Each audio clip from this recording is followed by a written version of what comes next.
Ola, que tal, como están? Estamos estreando tempada de debates en Correo Televisión. Arranca a temporada en medio dunha gravísima crise política en España, máis complexa da historia da democracia. Diso falaremos mañá tamén de Cataluña aquí en Correo Televisión, do que vai pasar nos vindeiros días, de como se xestiona ese post-referendo do 1 de outubro. Como digo, será mañá tamén do debate do Estado da Autonomía, pero a nós, como sempre en Correo Televisión, o que máis nos interesa é o que se coce en Compostela. Así que, para abrir a tempada de debates por todo o alto, queremos botarlle unha ollada a como están as cousas na cidade, e para iso reunimos na mesa de debate a composteláns de nacemento ou adopción, ben coñecidos seguro por todos vostedes. Por aquí a miña dereita, Xosé Sánchez Bugallo, José Manuel García Iglesias. Moi boas os dous. Moi boas tardes. Que tal? Gracias por acompañarnos. Encantados. Por aquí, María Sierra, Pepe Arias, moi boas. Hola, benvidos como sempre. Gracias. Que tal? E grazas tamén por aceptar o convite. Ide pensando os catro en nota, en cualificación que poñerlle o goberno local e a oposición, porque estamos abrindo a tempada e podemos avaliar o que foi esta metade de legislatura, superado xa ese ecuador do mandato, iso despois. Pero por empezar, se vos parece, con algo que é de hoxe, non? Un anuncio que se producía no debate do Estado da Autonomía, que facía na súa intervención o presidente da Xunta en relación a un proxecto do que levamos moitos anos falando en Compostela, o proxecto da intermodal, non? Esa zona en que poderemos baixar do tren, coller o autobús, todo, pois nunha zona, bueno, pois cunha integración que todos queremos, e veremos se logo se produce ou non. En todo caso, dicía hoxe Feijóo que ese proxecto irá mañá o Consello da Xunta, e claro, preguntaron os xornalistas o alcalde de Santiago pola súa valoración. Martiño Noriega está, agora imos escoitar as súas palabras, satisfeito, di que esa actuación, ese proxecto da intermodal está encamiñado. Non son tantas as preocupacións que hai en estes momentos ca situación da intermodal, tanto pola adxudicación do proxecto na súa globalidade a herreros, non? Como polo que están a ser os pasos dados por todas as administracións. Eu creo que o que a intermodal está ben orientada, e a pesar de que temos que seguir facendo vixiancia, somos optimistas co cumprimento dos prazos, e que polo menos a primeira fase poidámola ver nos vindeiros 2 anos, no que ten que ver a construción da estación de autobuses e a pasarela peonil cuberta, que de alguma maneira lle dé intermodalidade ao espacio ferroviario co espacio do transporte público por carretera.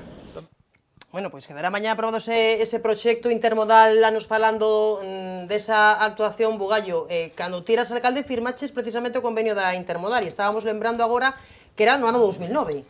Penso que sí, penso que foi en xullo de 2009, se non me falla a memoria, cando se asinou o convenio, pero bueno, era, digamos, un concepto de intermodal distinto, un pouco máis amplio. Ora hai cousas que faltan, é dicir, falta o paso inferior que unía Hórreo con Clara Campo Amor, e que, por tanto, permite que os autobuses accederan desde Hórreo.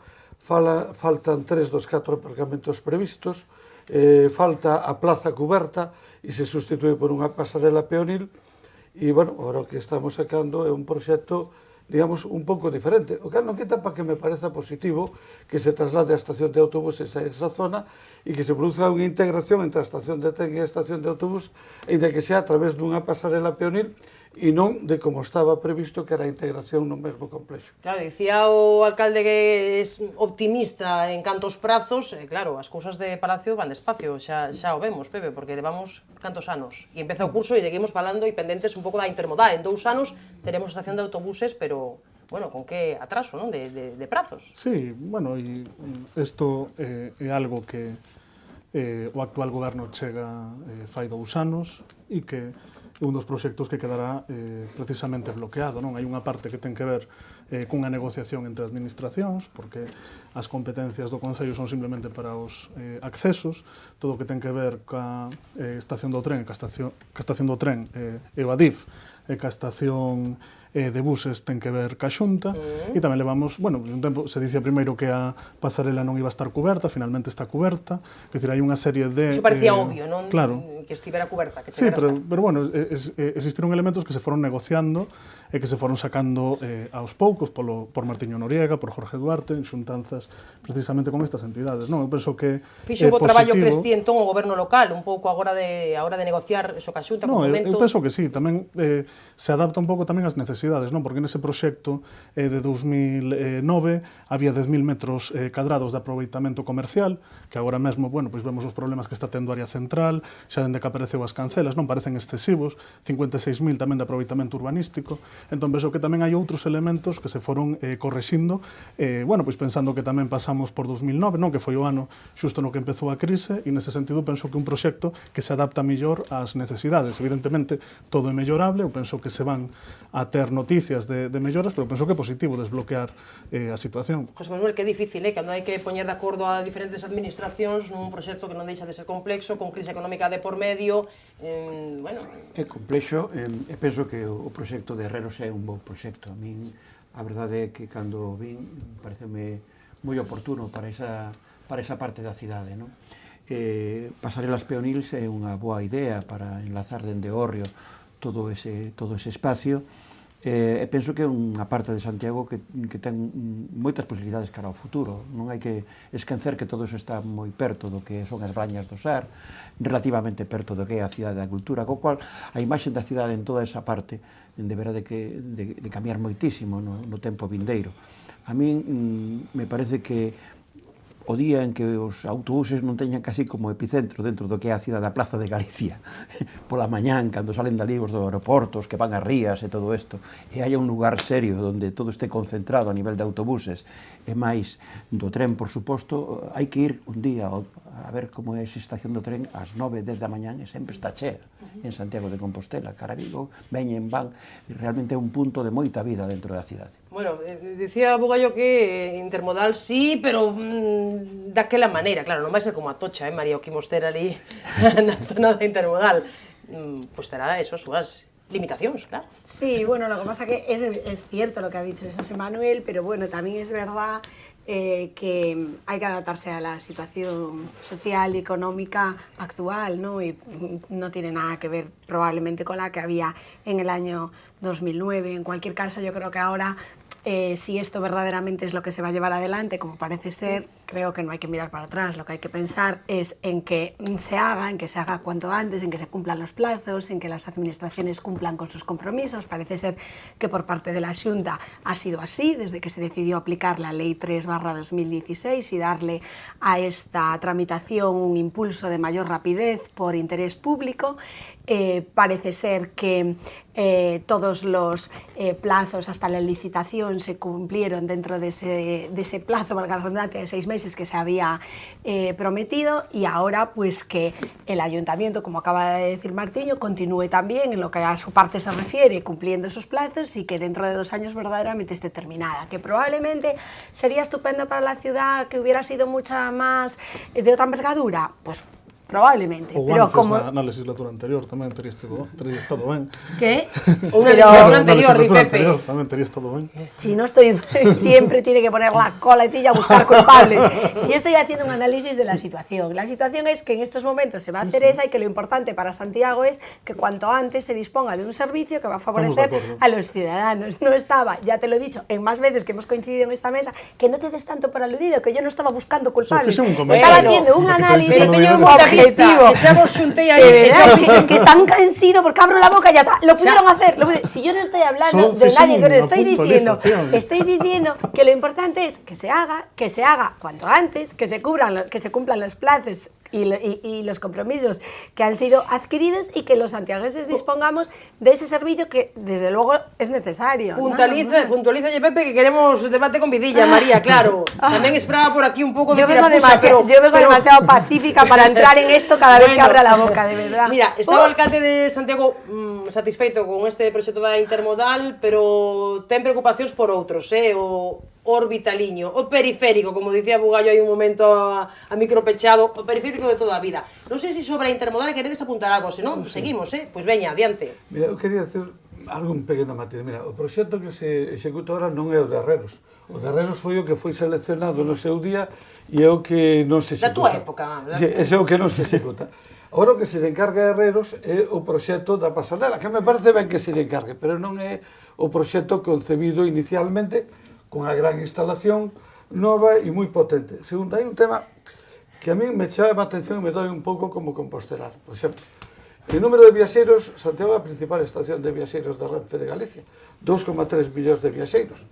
Ourense 600.000, Vigo 1.300.000. Sin embargo, se invirten 115 millóns de euros na de Vigo, e non parece un exceso, se invirten 100 millóns na de Ourense, non parece un exceso, en cambio en Santiago só 57. E eu digo, Por que? por que? Exactamente, por que? E por que crees? Por que se destina o doble en Ourense coa cuarta parte de viaxeiros e coa 4 veces máis viaxeiros a mitad de Santiago? Bueno, Ocórrese explicación? non quero entrar en ese tema. Eu creo que o que é importante é que se siga mantendo a presión para potenciar o máximo posible que Santiago, unha estación de AVE que vai ser a central de Galicia e que atende un Interland, porque non vai ser a estación de Santiago. Son fillo de ferroviario e pasei a miña infancia nunha estación de tren. Sempre digo, cando vin a Santiago había a estación da Susana, a estación da Siolla, a estación de Verdía, a estación de Cornes, a estación propiamente de Santiago.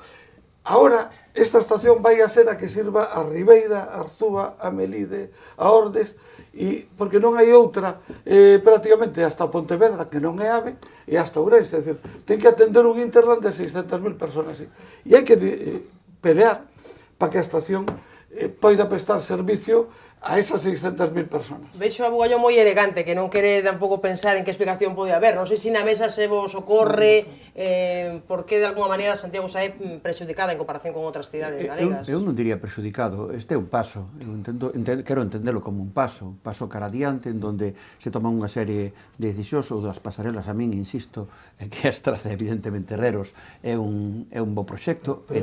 Jorge Duarte foi un dos membros do xurado que seleccionaron o proxecto inicial Hoxe en día concelleiros, sí, claro. Bueno, pois xa digo, penso que isto está ben, sería desexable que as cousas foran para mellor, evidentemente, pero non, ao mellor en este momento non é posible facer unha inversión maior, e pode haber outras fases na mesma obra, entendo eu, nese mesmo lugar. Bueno, Intermodal, seguimos con outra cousa, parecemos, por ir avanzando temas, que hai moitos neste repaso de como está a cidade neste inicio de curso político.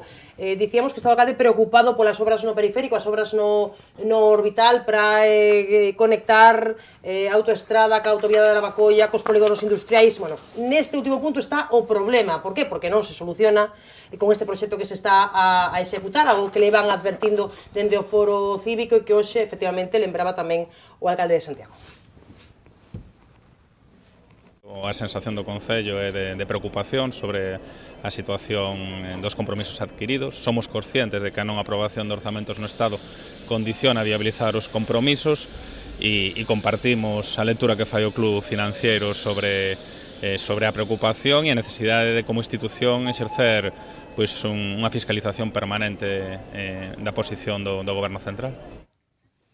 Bueno, pois o orbitaliño, non, do que fala Martiño Noriega, preocupado por esa actuación. Non sei se na mesa compartides esa preocupación, vedes ese proxecto coxo, ou aínda se pode, de alguna maneira, paliar a situación por outra vía? No, a ver, eu penso que é urxente, sobre todo tamén para limitar tráfico en algunhas partes, bueno, pois que están especialmente de alguma maneira saturadas, non? Eso axudaría a que a mobilidade dentro da cidade fora moito mellor, non? Sobre todo conectando o polígono, evitando que determinado transporte, xente que vai a traballar, pois teña que pasar polo centro da cidade, e iso se consigue, bueno, pois conseguindo que o periférico se consiga ampliar, non? Entón, agardemos, bueno, que eses compromisos adquiridos por Fomento se cumplan, non?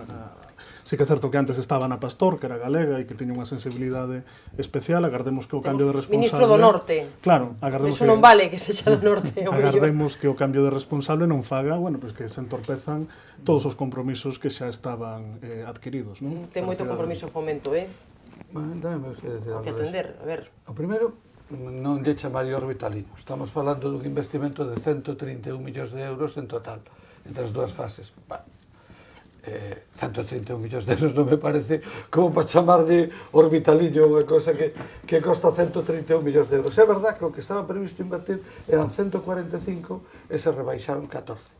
E iso, aparte de que algunha explicación, entendo que está generando algún problema importante.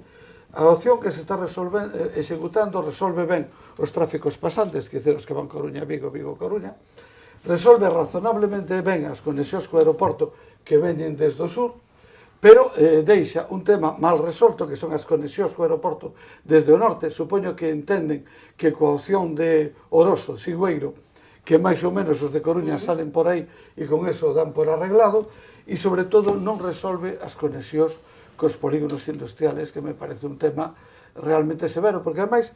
Esa é a preocupación do Foro Cívico, precisamente, non? E que ademais quero chamar a atención sobre un tema que ninguén fala del e que me parece tan rechamante que non sei como pasa desapercibido.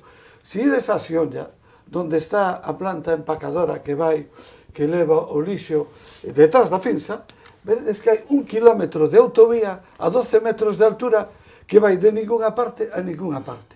E a ninguén lle chama a atención.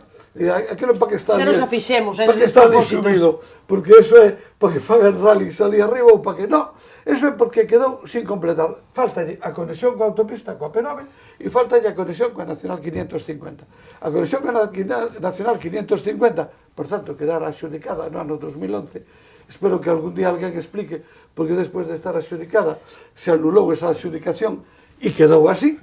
E a conexión coa AP9 se entendía que se iba a resolver en este proxecto e o que me preocupa é que non está no proxecto.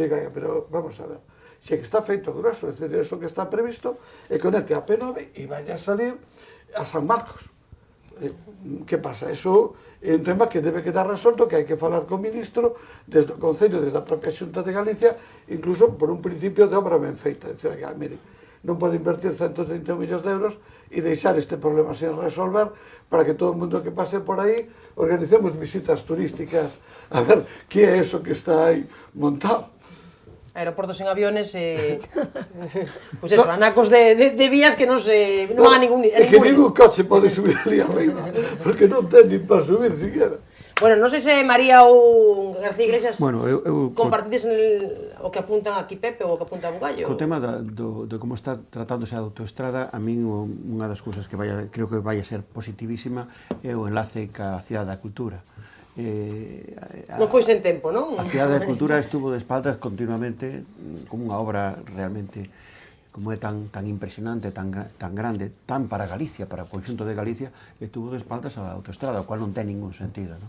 Entón, penso que se algún día está ben enlazada a Cidade da Cultura, habrá un antes e un despois no que é a cultura de Galicia, no que é a utilización deses espacios. Por suposto, estou totalmente de acordo que os enlaces co aeroporto son fundamentais en todos os xeitos, porque realmente Galicia é unha terra que ten 3 terminais. Ten 3 aeroportos, pero son 3 terminais que en definitiva sirven a un mismo pobo, non? E o lugar por onde se pasa dunha terminal a outra pois é por esta autoestrada, é como tal hai que tomala cara ao futuro. E por suposto o enlace caos polígonos industriais, isto é básico tamén polo tema das mercancías e demais.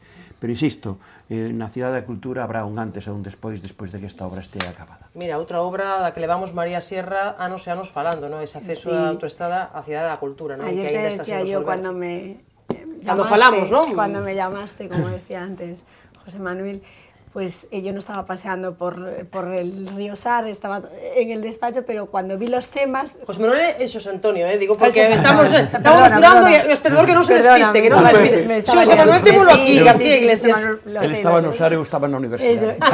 Claro, que comentó antes, ¿no? Que estaba paseando por el Sar. Y yo me metí contigo cuando leí los temas, ¿no? Y te dije, es que se van a casar nuestros hijos y vamos a seguir hablando de lo mismo, ¿no? Y es que es verdad. Bueno, hay que pensar en positivo y que son obras largas y que lo que decía antes, que lo importante es que en no demasiado tiempo estén todas finalizadas y que de verdad eso pueda dar un impulso para Santiago desde todas las perspectivas. La conexión con los aeropuertos, determinante. La conexión con los polígonos, evidentemente determinante en el día a día desde el punto de vista de la infraestructura y para pensar en que, bueno, pues las empresas puedan tener todo tipo de facilidades, ya no que también, por lo que decía antes Pepe, del ciudadano día a día, que no tenga que cruzar y demás, sino también de cara a poder retirar de lo que es el tránsito urbano, todo ese tipo de transporte, ¿no? Y la ciudad de la cultura, pues claro, es que si no pasa un poco casi lo mismo como la anécdota que estaba contando él de ese trozo que tenemos ahí que no se pueden subir los coches, pues la ciudad de la cultura igual lo tenemos ahí y lo vemos desde la autopista cuando venimos o vamos en el coche, y cuántas veces seguro que todos los que estamos aquí habremos pensado, está ahí, pero a lo tonto es que me puedo pasar años sin ir viviendo en la ciudad. Pues eso es lo que no podemos dejar que pase, que sea casi como un adorno, ¿no? Que queres decir, Pepe? No, que eu creo que para que a cidade da cultura teña vida, imos a necesitar máis que esa conexión ca AP9, non? Quero dicir, eu penso que... Tives opcións de vida ali. A ver, eu penso que habería que replantexar ese proxecto, porque un contenedor grandísimo que non ten uso, quero dicir, ainda que leves moitísimas... Fai canto tempo non pasas pola Cidade da Cultura? Bueno, fai algún tempo. Ten bastante vida, Sí, ten bastante vida. Sí, pero a ver, agora mesmo a obra está feita, entón o que temos que facer é darlle uso, evidentemente, non? Pero sí que é certo, me parece que necesitaría un replantexar moito máis as funcións, non sei se levar parte da administración da Xunta, edificios que podan estar alugados, leválos para ali, non sei, Bueno, non sei algo como xa se se pode fixo, facer. nese sentido xa pero se creo fixo que- moito, non? Creo que simplemente a conexión pola AP9 non vai a ser, o sea, pode ser importante, pero non creo que sexa o único elemento que necesita. Sei que podíamos seguir falando diso, por lo que apuntabas, Manuel, de que efectivamente hai vida, e poderíamos seguir, pero falabas ti dos aeroportos, e eu tamén quería, ainda que fora, facer unha reflexión moi breve, non? Se dicía Feijóo na súa intervención no debate do Estado de Autonomía, falaba, non, da necesidade de outro asunto recorrente, non, sempre neste tipo de faladoiros. Necesidade de ter un plan de coordinación dos 3 aeroportos galegos, non? E estamos nese déjà vu permanente, porque tampouco se avanza nesta historia dos 3 aeroportos galegos. Este é outra tarefa, outro reto pendente que temos. Non lle damos atopado solución, non? Estamos sempre na mesma. Insisto, para mí é un aeroporto con 3 terminais. Si se concibira así, como 3 terminais do mesmo aeroporto, o aeroporto de Galicia, que ten 3 lugares distintos onde... Pues, Ese era un pouco o mensaxe da Xunta, pero sería non se lóxico, logrou de alguma maneira convencer as lóxico, cidades, os alcaldes, os sería o lóxico, sería totalmente lóxico, porque sería como ver, é o único xeito de que haya un único plan de acción para o que é o tráfico aéreo de Galicia, de que hubiera unha sola responsabilidade distribuída en 3 terminais, que é o que en definitiva é. Vale. Canto tempo che leva chegar desde até 2 até 20 minutos? Canto che leva chegar de tal? De Lugo a Vigo, algo 50. máis. Non, digo De Lugo a Vigo, algo de máis. Santiago a Coruña. No, pero utilizando esa metáfora, non, do aeroporto, un único aeroporto para Galicia, eu penso que eso en parte é Porto nestes momentos, porque está tendo uns prezos competitivos, hai xente que dende Ourense, dende Lugo vai ata ali, Dende Vigo. Dende o propio Vigo. Entón eu penso que este é un debate que sí que Xulio Ferreiro e Martiño Noriega puxeron en riba da mesa o inicio da legislatura. Núñez Feijóo non recolleu naquel momento o guante, e eu penso que hai unha competencia moi clara, sobre todo, bueno, Vigo está gañando moitas liñas últimamente, pero tamén podemos pensar como se gañan, porque hai moitas aerolíneas, agora tivemos o problema con Ryanair, que son liñas subvencionadas, o sea, esas compañías de baixo coste se poñen nos aeroportos a cambio de cartos públicos, non? Eu penso que habería que reflexionar sobre ese modelo, porque eu penso que Lavacolla sí que ten un punto de centralidade importante, non é porque sexa de Santiago, pero sí que é certo que o tempo que lle leva ir unha persoa dende Coruña ata Lavacolla é ao mesmo tempo que alguén das aforas chega ao aeroporto internacional de Milán, por exemplo, alguén que viva nas aforas de Milán, e eu penso que Coruña e Vigo sí que poderían ter unha función precisamente vinculados máis ao comercio, aos voos comerciais, centrados máis na industria, e eu penso que por aí sí que podería haber, centrar Lavacolla na cuestión dos viaxeiros e centrar Coruña e Vigo nos voos centrados máis na industria e nos voos comerciais, non? Ti como ves, Bugallo? Vamos a Isto ver. que apunta Pepe. María xa movía a cabeza, logo me di por qué. Os 3 aeroportos de Galicia en conxunto moven sobre 4,5 millóns de pasaxeros ao ano. Claro. Deles 2,5 millóns, Santiago, 56%, o 20% Coruña e o 20% Vigo, aproximadamente 1 millón cada un. Quero dizer que de alguma maneira o mercado claramente posiciona a Santiago na posición central, porque Santiago é o aeroporto onde hai menos axudas públicas. É dicir, Coruña e Vigo triplican, cuadruplican ou quintuplican as que hai en Santiago, cada un deles por separar. E a pesar de triplicar, cuadruplicar ou quintuplicar, non chegan á mitad de pasaxeiros que Santiago. E non só non chegan, sino que a cota de mercado de Santiago aumentou.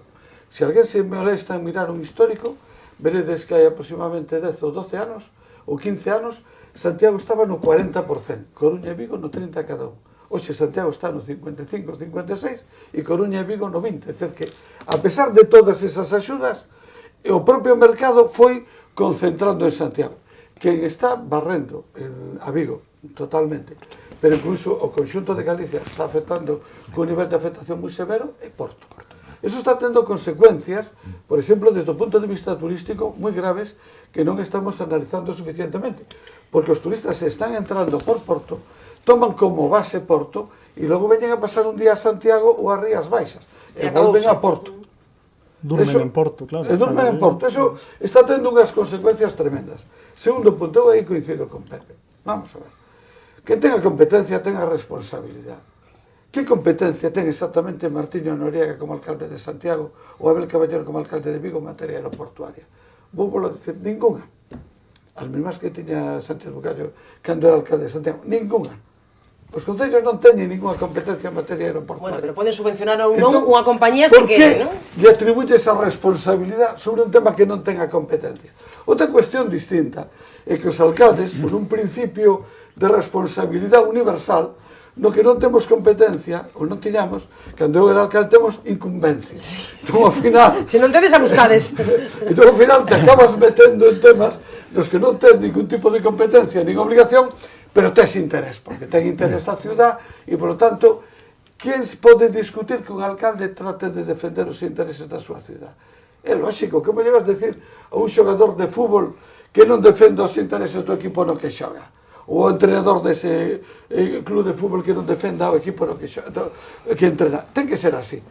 Quen ten a maior responsabilidade, que neste caso é a Xunta, e a AENA, e é o Ministerio, son os que teñen que facer a planificación. E logo isto se traduce nunha supermayoría absoluta como ten, por exemplo, Abel Caballero, claro, que tamén entran eses cálculos, non, no xogo, non? Os claro, es que yo cuando antes movía la cabeza que decías tú... Entonces, la unidad de medida es el voto, claro, el servicio. Claro, es otra cosa claro. distinta. Cuando estaba hablando Pepe, yo movía la cabeza, yo no la movía porque no estuviese de acuerdo con lo que le estaba diciendo, yo la movía porque estaba pensando, como diría la gente joven, ni del palo se consigue eso. O sea, ni del palo, pero no porque no tenga razón, que yo comparto todo lo que dijo, sino porque habrá el alcalde que se incumba, como acaba de decir Sánchez Bugallo, aunque no tenga competencia, e impedirá que su aeropuerto se convierta en una terminal de tráfico de mercancía o lo que fuese la opción, porque como él decía, la unidad de medida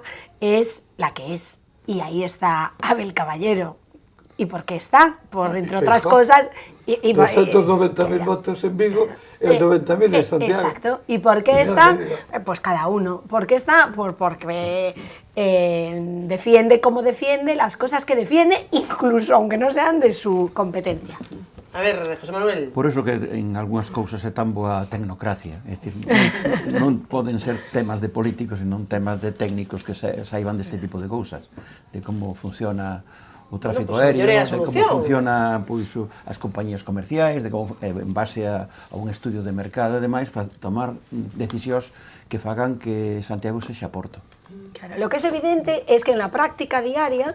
Todo es como una realidad, yo creo que a cualquiera de los que estamos aquí le habrá pasado, desde luego a mí sí, este verano sin ir más lejos, con viajes al extranjero de mis hijas, que teniendo 3 aeropuertos en Galicia, al final te pones a mirar y por un motivo o por otro, porque no enlaza, porque deja de enlazar, porque desde Santiago no hay directo, y ahí me ves salir de Santiago como una loca para coger el coche, para ir hasta Porto, para coger a la hija, para volver de Porto, y claro, en ese viaje que yo iba sola en el coche, yo iba pensando, manda narices.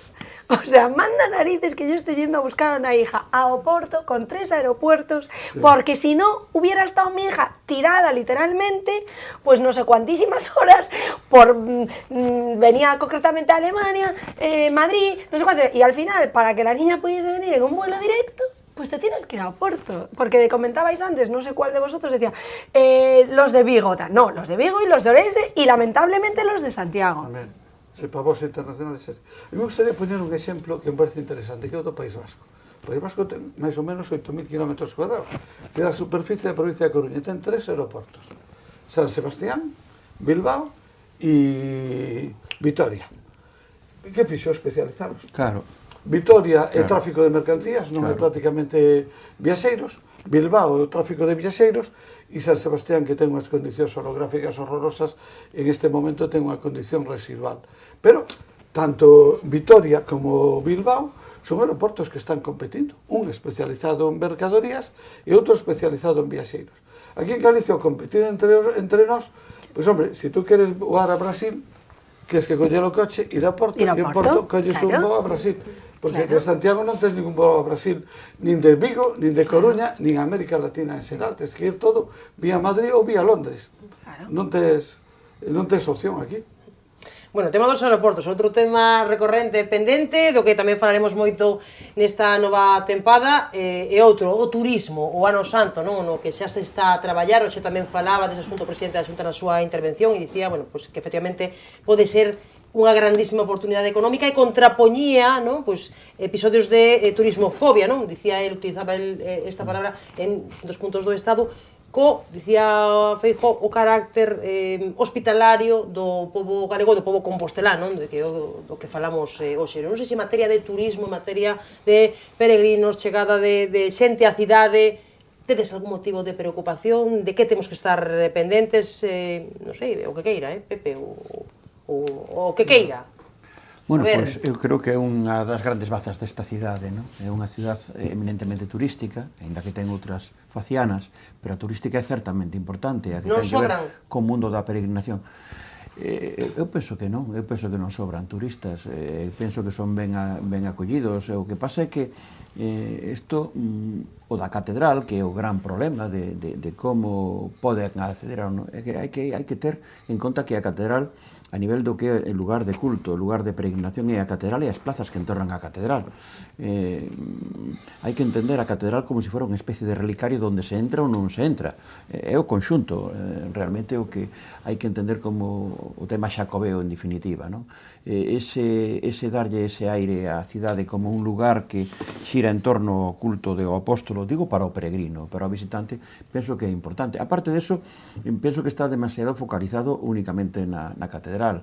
O tema, hubo un ano onde a peregrinación a Santiago, igual que se fixo en Roma, tiña a posibilidade de facerse indo a distintas igrexas de Compostela, a San Martiño, a San Agustín, a San Francisco.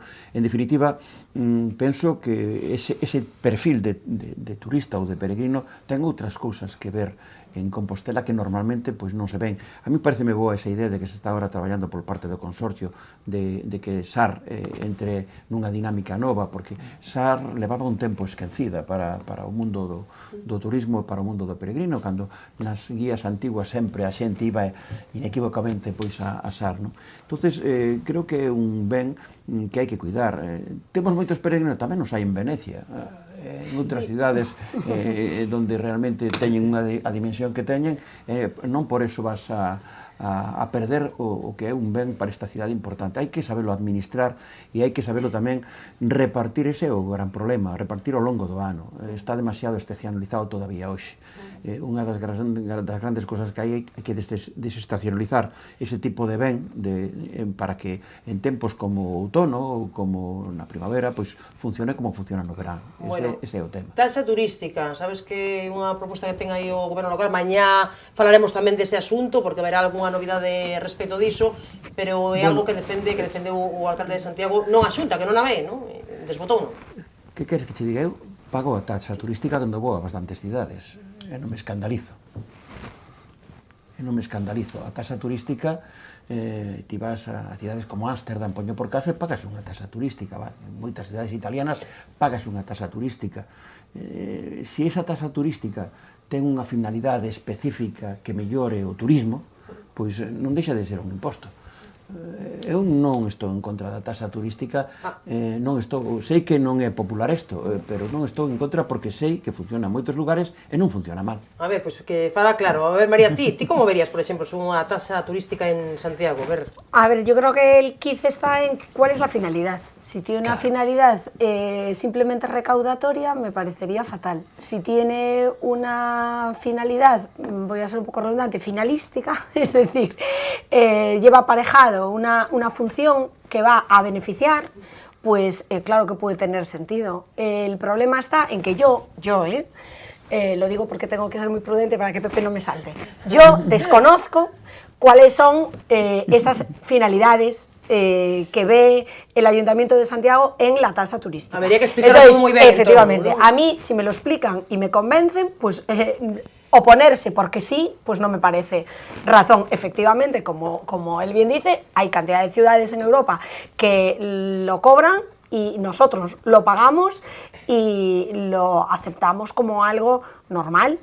A ver que te dixo para o final, sobre isto. A ver, Pepe. No, a ver, eu penso que sobre... Faltaba Chago, dío. No, que yo lo que quería decir, de todas maneras, y con esto termino, que más con respecto al turismo que con respecto a la tasa, que antes decía Bugallo que a él le preocupaba, cuando hablaba de los aeropuertos, que Oporto se convierta en el lugar de llegada y a la vez de regreso, y que la gente venga a Santiago únicamente de visita, ¿no? Decía. Y a mí también me preocupa mucho lo contrario, es decir, que Santiago se convierta en un sitio de llego a Santiago, visito la catedral y me largo, y que estemos distribuyendo riqueza, que está fenomenal que toda Galicia se beneficie por esa inercia, está fenomenal, pero creo que Santiago, como ciudad, y yo me incluyo, todos tenemos una asignatura pendiente de cara a este Xacobeo, y es que sepamos aprovechar ese tirón que tenemos mucho más allá del número de peregrinos que llegan. Es decir, de poco vale que lleguen 20, 40 o 60 mil personas. Lo que importa es en qué condiciones llegan, qué hacen en la ciudad, qué se le ofrece en la ciudad, si esas personas conseguimos atraparlas en nuestra ciudad, si esas personas son turistas de paso, si esas personas se enamoran de algo más que el camino que les trae hasta Santiago, si esas personas van a regresar a Santiago, si esas personas ven en Santiago un atractivo más allá de lo que ya han hecho, que es el camino que ya lo han hecho y por eso están aquí. A mí me parece que desde esa perspectiva puramente turística, tenemos muchísimo trabajo pendiente. Propoño vos temas moi amplos, eu sei, non? Pido vos a todos brevidade, porque estamos xa no trito final e ainda me queda así algunha cuestión polo que preguntarvos. A ver, Pepe. A ver, en relación á taxa turística, eu penso que hai que deixar dúas cousas claras, non? A primeira, que é unha medida que xa existe en moitísimas capitais europeas, e que aparte conleva un custe moi reducido. Penso que son 3, 4 euros por noite, non? Por persoa que se queda a dormir. Entón, ninguén vai a deixar de vir a Santiago por ter que pagar 2, 3, 4 euros máis por noite. E logo ten dúas funcións fundamentais. Unha é ter cartos precisamente para promoción turística, porque se entende que o Concello ten que facer un esforzo precisamente en atender e en promocionar a cidade, e outra tamén en atender os espazos que utilizan os turistas, porque aquí todo o mundo está pagando impostos, e claro que para unha cidade pequena como a nosa, pois, supón unha carga que de repente, bueno, pois se duplique ou se triplique a poboación durante os meses do verán, non? Entón, nese sentido, o Concello precisa cartos. Eu penso que estamos nun debate que como tema dos aeroportos, ao final é unha... si o imposto se pon en riba da mesa, o ten que decidir a Xunta de Galiza, porque o Concello non pode implantar esa taxa, non? Entón, eu penso que estamos diante de algo que sería moi beneficioso para Santiago de cara a ter recursos precisamente para seguir promocionando o turismo, poder facer máis rutas e reforzar precisamente, bueno, pois a chegada de máis viaxantes e de que existan itinerarios distintos, non? Porque un dos problemas que temos agora tamén é que existe un turismo de xente que chega á cidade, que vai a visitar a catedral e que inmediatamente se vai despois. E vamos a darse na de Xoán 23, é o que vemos, non? Entón, do que se trataría era de intentar que os turistas permanezan 1, 2 días na cidade, que vayan a ver non só a catedral, senón outras igrexas ou outros espazos da cidade, e eu penso que a liña de traballo ten que ir por aí, evitar que a xente pase máis dun día en Santiago, porque é a maneira de que se quede a dormir, de que vaya a comer e de que deixe de alguma maneira beneficios para todos os comerciantes e para a xente. Temos falado tamén deste asunto de fai moitos anos, sendo tamén ti alcalde, Bugallo, non? Desto de conseguir que a xente quedara... Levamos moito tempo con eso, que o obxectivo de evitar a estacionalización, e de feito creo que Santiago conseguiu enormes avances avances. Hoxe prácticamente estamos en temporada alta desde o mes de marzo hasta o mes de outubro, cando antes solamente era xullo e agosto. Quer dizer, que hai un avances realmente notables. E a propia planta hoteleira da cidade, eu lembrome cando había 6 hotéis, e cando eu deixei a alcaldía había 74. Quer dizer, que algo, está claro que algo se moveu e de forma moi significativa. Pero a mí gustaríame falar un pouquinho de un par de detalles. Primeiro, turismo é un motor económico en Galicia, en España e en Santiago en particular. Debe supoñer, calculo que ahora mesmo en torno ao 20-25% do Producto Interior Bruto da ciudad. Por lo tanto, estamos falando dun tema dunha magnitud realmente relevante e a principal fonte de creación de emprego a día de hoxe na ciudad. Segundo, o tema de ampliar a oferta en outros sitios. Aí atomámonos sempre con un problema, que son as iglesias pechadas. Ese é un problema que hai que resolver. É dicir, o consorcio dedicou gran cantidad de recursos a restaurar iglesias que logo o día seguinte se pechan e non abren. No caso de Sar, pois, poso exemplo, un gran amigo, José Portobuceta, un bon día me dixo, mira, estou farto, me paso todo o día facendo de guía turístico, abrindo e pechando a iglesia, eu non podo estar todo o día coa miña parroquia abandonada e dedicada a facer deso. É dicir, que hai que buscar alguén que este na iglesia para que se responsabilice daquelo e de abrila e de pechala. Preocupación que temos, turistificación excesiva. Quero explicar o que é isto. Antes poñemos o exemplo de Venecia. Venecia tiña 200.000 habitantes no casco histórico hai 60 anos e hoxe ten 50.000. Sí, sí. Aí hai un problema. A población marchouse da ciudad e a ciudad queda solo para os turistas. E un problema non desa magnitud, afortunadamente, pero un certo problema en esa dirección empezamos a ter. Pero albiscas algún risco? Lo estamos vendo. Agora, coa proliferación de pisos e apartamentos para uso turístico, eu teño amigos, e eu vou dicir con claridade, que alugan o seu piso por internet e se van eles a vivir fora de aquí, fora de Santiago, porque lle sacan moitísimos máis cartos o seu piso alugado por internet a 100 euros ao día do que lles podía producir. O estamos vendo. E isto é aí, e é algo que o temos que abordar. E quero centrarme exclusivamente no tema da taxa turística. Porque outro non vou entrar moito, porque eu creo que entendemos todo o do Porto, igual que o dos cruceiros. A nós, o valor engadido que nos aportan os miles de personas que chegan por un cruceiro que chega a Coruña ou a Vigo, está moi ben, pero sobre todo son para Coruña e Vigo. Nos prestamos un servicio. Esos non durmen na ciudad, non comen na ciudad, o sumo toman un café na ciudad. Aí temos que ver como conseguimos fixarnos o turismo na ciudad e comenta esta día, porque, por certo, os datos son moi bons desde o punto de vista do incremento de visitantes, pero non son bons porque baixou a estadía media en Santiago. Claro. Chegou a estar en 2 días e pico e agora está en 1 día e pico. Quero me centrar no tema da taxa turística. A ver, pero... Eu non teño unha posición de principios nin a favor nin en contra. A taxa turística é un imposto, non nos equivoquemos. Que o mellor está xustificado si se dedica a preservación do patrimonio que utiliza o turista e a xeneración de actividades que justamente lle faigan máis atractiva hacia o turismo, do tema se pode falar, pero hai un elemento que debemos ter en conta, que é o de cidade de peregrinación. Temos o mesmo problema en parte que ten a catedral. Por iso non se Por que cobra a catedral de Santiago non cobra? Cobra de Sevilla, cobra de Toledo, cobran todos. Porque este de peregrinación. Porque a catedral de peregrinación. Non puede. Nós temos aí un problema co tema das peregrinacións, o que lle hai que atopar unha solución axeitada, porque o peregrino non lle podemos cobrar impostos. E eu non podo facer 2 programas nun, eu en nada teño que cortar. A ver, todos con prioridade que vos quede por apuntar. Non, vamos a ver, Manuel. evidentemente no turismo que ven en cruceiros hai que coller o mismo barco cando se vai e cando se ven. Nos aeroportos non é así. Por que o Porto ten que ser sempre o contrario, non o aliado? Un pode entrar perfectamente. E vas a Sicilia e podes entrar por Palermo e salir por Catania. Por que non vas a poder entrar ou salir por Santiago ou viceversa con Porto? É totalmente posible. É cuestión de organización, de búsqueda de organización, porque a Porto non lle convén, pero o turista sí. E se se organizan rutas ben feitas, todo se traballa. Agora, por exemplo, está moi de moda en Santiago, ti vas á Plaza do Obradoiro e alguén che vai meter na man un papel para que vayas a Fisterra. Bueno, pois porque o traballan, e entón eso está tendo uns réditos, hai unha serie de autobuses que van a Fisterra, hai un movimento nese sentido. Tamén pois se poderían traballar cousas deste estilo no que poderían ser as alianzas portuarias. Quédame moitos temas, case non me queda tempo de programa, pero xa que estades aquí e empezamos tempada, quixera pedirvos que lle puxerades nota ou que nos digades se aproban ou non e de que maneira o goberno local e a oposición nestes 2 primeiros anos de mandato na cidade. Eu non sei se alguén se lanza de primeiro ou ten moi claro ou que... María, pero ¿por qué empiezo yo siempre? ¿Por qué empiezo yo siempre? No, que empiece el alcalde, que lo será siempre, que lo será siempre para muchos ciudadanos de Santiago. No, que empiece el alcalde. O exalcalde, o fío do que dis, haberá xente que estea na casa pensando, pero estes de Correo queren promocionar a Bugallo, queren Bugallo volver ser alcalde, queren intentalo. Bugallo, di algo, porque senón a xente está na casa... Que hai un tempo para cada cousa. E ora...